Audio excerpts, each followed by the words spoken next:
కానీ ఎన్టీ రామారావు గారికి ఎగెనిస్ట్ నాయదండ్ల భాస్కరరావు గారు అన్న పేరు ఎందుకు వచ్చిందండి? అంటే అక్కడ అట్లా సిచ్యువేషన్ డెవలప్ అయింది. అది నేను అందుకు ఏముందండి, he was inferiority complex feel అవుతాడు కదా నా ఉపన్యాసాలు కానీ అవి కానీ విని. అతను అక్కడ దెబ్బతిన్నాడు, అహం దెబ్బతింది. అహం దెబ్బతిన్నవాడు ఏం చేశాడంటే అమెరికా వెళ్ళేటప్పటికి తిరిగి వచ్చేటప్పటికి వీళ్ళంతా అవి ఇవి పోగు చేసి చెప్పేటప్పటికి తట్టుకోలేకపోయాడు. బ్యాడ్ డిస్మిస్ చేశాడు. నువ్వు నన్ను వచ్చి మీ ఇంటికి ఛాయ్కి రమ్మని అడిగినాడివి ప్లేన్లో, నువ్వు నన్ను అడిచి నేను మీతో కూడా పార్టీ షేర్ చేయవచ్చున్నాను వచ్చినాడివి, నా ఇంటికి వచ్చినాడు, నా ఇంట్లో పార్టీ స్టార్ట్ చేసి నన్ను డిస్మిస్ చేయటువంటి ఆ ఆలోచన అతను రాకుండా చేశారు వీళ్ళు. అది ఆలోచన రాకుండా ఈ కొట్టేసి అంతా ముంచేశాడు ఏదో చెప్పేసి ప్లేన్ దిగటంతోనే డిస్మిస్ చేశాడు. డిస్మిస్ చేసేప్పుడు నా చుట్టూ ఉన్నాళ్ళు ఊరుకోరు కదా, అంతే నేను ఊరుకొని నా చుట్టూ వాళ్ళు ఊరుకోరు కదా, హ్యాట్ పెట్టారు. మాదైతే పార్టీ వాళ్ళెవరని చెప్పి వీళ్ళు అడ్డం పడ్డారు. సహజం ఇది రాజకీయాల్లో, అట్లా గెలిపోవటం సహజం. అది గెలిపోవటం సహజం. మేమేమి దొంగ ఎమ్మెల్యేలకు తీసుకెళ్ళి గవర్నర్కి వెళ్ళి మేమేం చెప్పలేదే, మాకేమని చెప్పలేదే, మదన్మోహన్కి ఇవ్వండి ఆపోజిషన్ లీడర్కి అని చెప్పాము. బాగా చెప్పారు అప్పుడు, అంతేగాని విన్నాను. నేను అసలు వెళ్ళలేదు గవర్నర్కి. వెళ్ళకపోతే ఇబ్బంది పెట్టి నన్ను వాళ్ళ పేరు చెప్పకూడదు, వాళ్ళు ఇబ్బంది పెట్టి వెళ్ళమని ఫోన్లు చేస్తే నేను వచ్చాను, లేకపోతే వెళ్ళేవాడిని కదా గవర్నర్.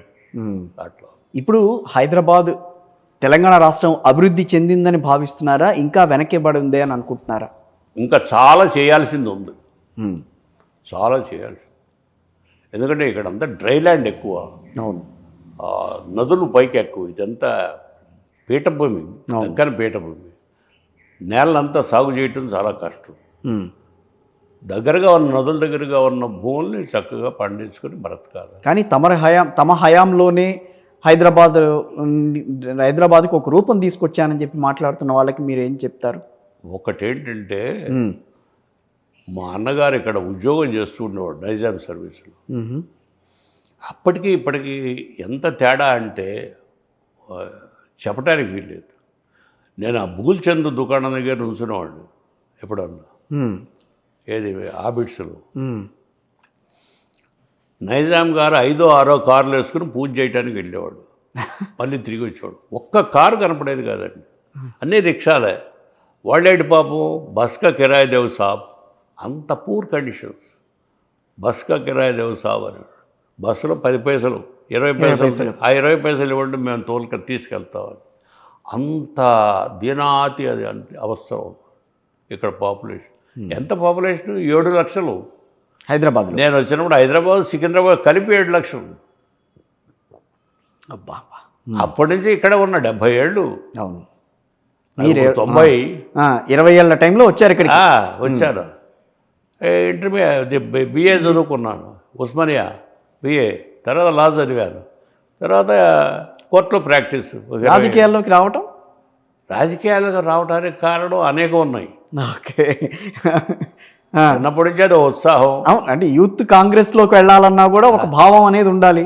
యూత్ కాంగ్రెస్ మీరే సోషలిస్ట్ భావాలు ఉన్న వ్యక్తి. మేమే కదా, అంతే కదా. పెట్టింది మేము, ఈ ఇందిరా కాంగ్రెస్ పెట్టింది కారకోటి నేను చెన్నారెడ్డి గారి దగ్గర ఉండి. ఆయనకి లేదు. ఆయనకి ఏంటంటే పాపం మన చీఫ్ మినిస్టర్ గారు మనకెందుకు అమృతాన్ని. అప్పుడు బ్రహ్మానందరెడ్డి గారు ఎప్పుడైతే ఆమె డిస్మిస్ చేశాడో పార్టీ నుంచి, ఇది బ్రహ్మాండమైన ఆపర్చునిటీ అని నేను లేవగొట్టి రెచ్చగొట్టి ఆయన బయటికి లాగి, నేను చిన్నవాడు కనుక ఆయన ప్రెసిడెంట్ చేసి మీరు వెనకాల నుండి నడిపించుకుంటూ వచ్చారు, జనరల్ సెక్రటరీగా.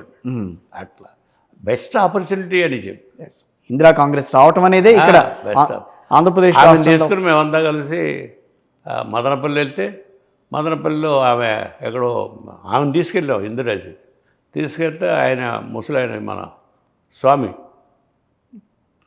పెద్ద స్వామి, ఆ పెద్ద స్వామి 120 ఏళ్ళు వచ్చి చచ్చిపోయాడే. అవును, ఆ పెద్ద స్వామి దగ్గరికి వెళదామని చెప్పి ఆశీర్వచనం కోసం, పేరు కోసం ఆయన బావిలో స్నానం చేస్తున్నాడు. వచ్చి మేము వెళితే ఆగమన్నారు, దగ్గర రావద్దు. సరే ఎందుకు వచ్చారో కొనం, ఏమి లేదు పార్టీ పెట్టుకున్నాం, ఒక సింబల్ అది చెప్తాడు, ఆశీర్వదిస్తామని ఇట్లా అని చెప్పాడు ఆయన. ఆయన ఇలా అన్నాడు, ఆ చెయ్యే పార్టీ అయింది. భాస్కర్ చెయ్యి అని చెప్పి బూటా సింగ్ చెప్పని నాకు చెప్పింది. ఫోన్ చేసి బూటా సింగ్ చెయ్యి అని గుర్తుపెట్టుకున్నాను. నేను వేయాలిగా, నేను విజయవాడలో నుంచున్నా. నేను వేయాలి, రాత్రి ట్రావెల్ చేసి విజయవాడ వచ్చి నేను గుర్తుపెట్టాను. ఓకే.